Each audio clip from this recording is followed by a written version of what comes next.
nawawala yung kanigahan sa buhay nyo. And ano yan ang kapalit niyan mga kapiksi. Sabi ko naman sa inyo, kapag ka nawala yung mga kanigahan sa paligid nyo, doon yan magsisimula kasi guys, no?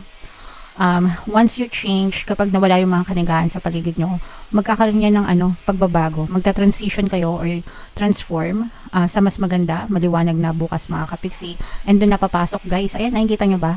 Combo yan, no, mga kapiksi, no, as in jam-pack. Ito yung energy ng pagbabago, blessings, mga good fortune, swerte, at mga wishes coming true guys.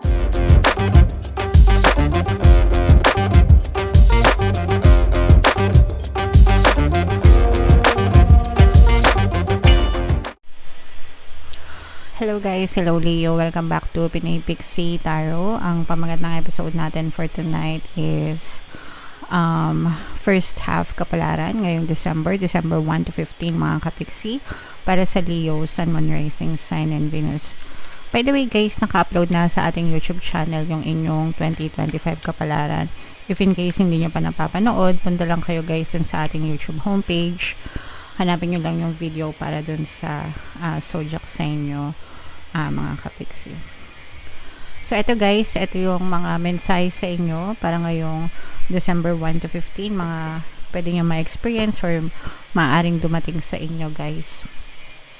So, merit making guys, ito yung pagkawang gawa, mga kapiksi, especially ngayon, no? We have to focus on goodness. I mean, it's season of love. Actually, dapat naman everyday, 'di ba? Palagi tayong magfo-focus sa pagbibigay, pag-ibig, 'di ba? But highlighted lang kasi talaga kapag December dahil Pasko, kaya siya tinawag na season of love. So, increase your good karma, mga kapiksi, no? Mag-deposit kayo sa inyong karma bank, no? Bank account, yung palagi kong sinasabi kapag gumagawa ka ng good intentions, nagde-deposit ka ng good karma sa iyong karma bank, mga kapiksi. And definitely, parang yan, savings account, bangko, ganyan. Na ikaw din naman yung makikinabang nun in the future kasi doble, triple, 10 beses yung balik nun sa inyo guys, okay? And you should do it hindi lang dahil sa may inaasahan ka na may magandang babalik sa'yo, pero alam nyo yun, be sincere, be true mga kapiksi, at least, no, haluan natin ng sincerity yung pagtulong natin sa kapwa guys, okay? So yan lalo na ngayon guys, no, sabi ko nga, it's the season of love mga kapiksi. And then perseverance guys, ito guys, parang feeling ko for some of you maaring may mga mahihit kayo ng mga goals, no, parang goals achieved, pero ibig sabihin nito yung pagsisikap at pagtsatsaga nyo despite ng mga obstacles, no, kahit na may mga balakid kayo sa buhay nyo, you just have to keep on going. Magagawa nyo rin yan ng paraan mga kapiksi, and malalampasan nyo rin yan, no. It's just a matter of, you know, how you perceive things, yung perception nyo sa buhay mga kapiksi, ganyan. Pero yeah, kapag nag-persist tayo guys, walang mga bagay na hindi tayo malalampasan, okay? By the way guys, pasensya na kayo kung nakakarinig kayo ng nagwe-welding sa labas, no, kasi yung kapitbahay namin ay nagwe-welding. And ito naman guys, another message para sa inyo is maaari kayo magkaroon ng some kind of confusion, hesitation, parang may palaisipan, no?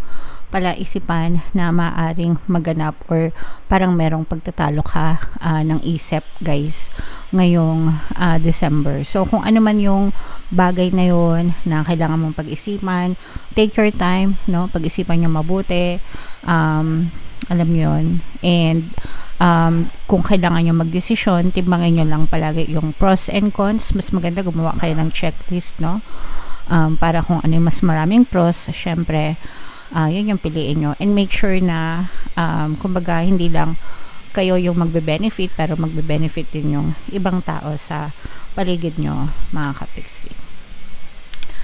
So yan ang mga message for you guys, no? Comment down below if naka-resonate kayo. Tingnan natin yung mga ganap sa inyo guys ngayong December 1 to 15. Shuffle natin to mga kapiksi. Habang sinashuffle ko to, panoorin nyo muna yung video natin regarding sa ating paano mag-manifest ng abundance video course. Kapiksi, sawa ka na ba sa mga struggles at hirap sa buhay mo? Masipag ka ba at masikap sa buhay ngunit hindi ka pa rin umaasenso? Ilang beses ka na bang nag-attempt mag-negosyo at mag-invest pero palagi ka pa rin nalulugi? Sa pagkakataon na ito ay maaaring may subconscious beliefs ka na nagiging balakid sa iyong pag-unlad at pagyaman. Introducing, paano mag-manifest ng abundance video course. Dito ay matututunan mo ma-overcome ang mga balakid mo para tuluyan ka ng umunlad, umasenso, sumagana, maging matagumpay, successful at maswerte sa iyong kabuhayan, pera, trabaho, negosyo sa labi at kaperahan ng bonggang-bongga. Dali, mag-send na ng email sa pinoypixie@gmail.com at simulan na ang iyong pagyaman ngayon. Alright, so sa lahat ng gusto mag-avail ng course guys, meron tayong promo ngayong November. Magbibigay tayo ng 500 pesos na discount until November 30 guys, kaya mag-avail na kayo. And meron din tayong bagong course mga kapiksi, paano mawala ang third party at magkaroon ng harmonious na relationship para mawala yung mga kabit ng mga jowa nyo guys. 20% discount naman yan until November 30, kaya mag-avail na kayo mga kapiksi. So, ito guys, Leo, kayo ay na-represent ng King of Wands sa ating spread. This is both negative and positive guys. Unahin natin yung negative no guys. Ito, nakikita natin na may mga toxicities na maaari kayong na-experience. Ito currently ongoing ito mga kapiksi, pero tinatalikuran nyo na to no. Parang yung iba sa nyo, parang tinatalikuran nyo na yung mga trigger, yung mga kanigahan guys no. Nagsisimula na kayong magbago. Hindi na kayo masyadong nang babash. hindi na kayo masyadong nega mga kapiksi.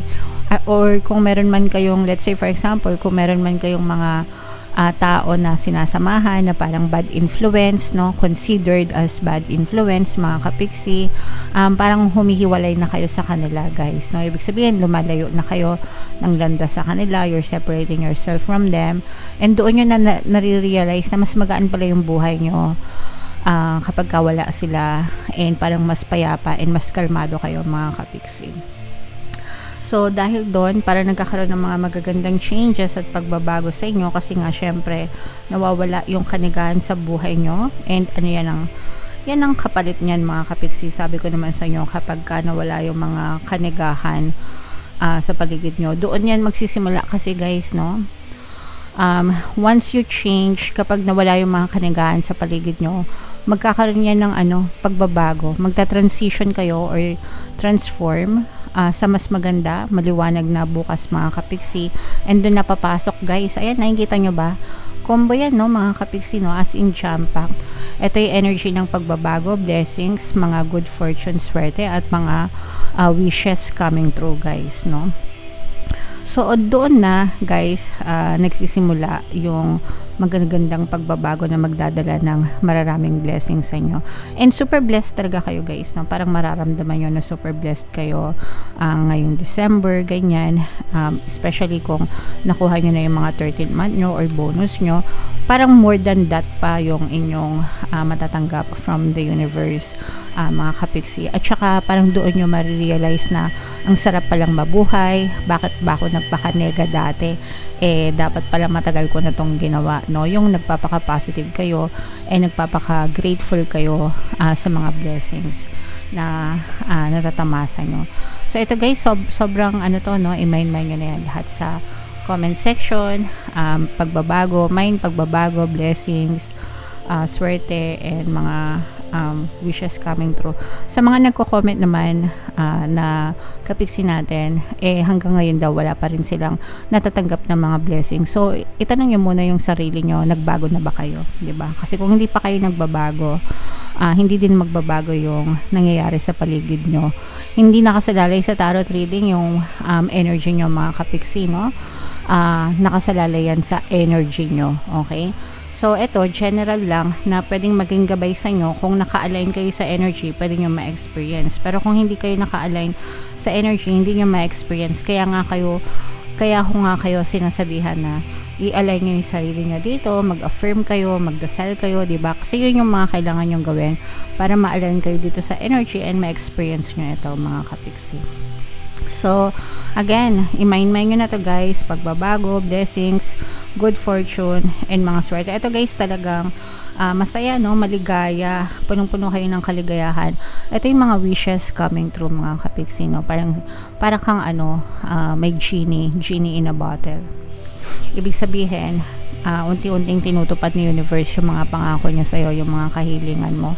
And parang hindi lang isa or dalawa or hindi lang 3 wish yung ginagrant sa'yo, kundi many wishes. many talaga, as in marami mga kapiksi. Okay, so unti-unti yan, parang isa-isa natutupad yung mga nasa checklist nyo guys. Okay, so bisitahin nyo ulit yung checklist nyo kasi baka nagkakatotoo na pala yung mga hinihiling nyo sa buhay. Panatilihin ang pagiging positibo mga kapiksi. And ayan hindi lang sa guys, grabe sobrang talaga kayo mga kapiksi, sobrang saya. Mag-ingat kayo guys, ito'y babala mga kapiksi. Pag lumalabas ito'y babala ng panduloko, pang-aabuso, especially dun sa abuso part guys.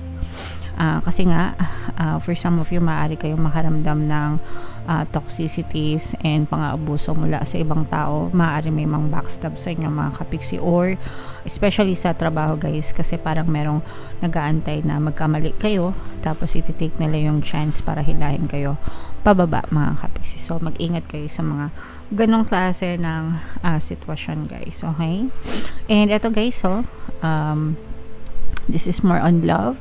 Very harmonious yung relationship nyo mga kapiksi, hindi lang sa partner or specific person, within the family and within your friends as well guys. Sabi ko nga this is the season of love, diba? So naturalmente lang dapat lahat talaga kayo masaya mga kapiksi. Okay, so hindi lang sa pera, hindi lang sa blessing kayo sinuswerte mga kapiksi, kundi especially sa relationship guys, no? So that's something na dapat pinagpapasalamat nyo, lalo na kung meron kayong mga problema sa relasyon, no? Kung meron kayong mga problema guys sa relasyon, magkakaayos din kayo, magkakaroon din kayo ng reconciliation. Ibig sabihin magkakaroon ng pagbabate between you and your person mga kapiksi. Meron tayong subliminals dyan na pampabate, pampakonsensya, tsaka ho'oponopono, no? Yun yung pinaka the best para magkabati yung mga nag-aaway sa relasyon mga kapiksi. Right?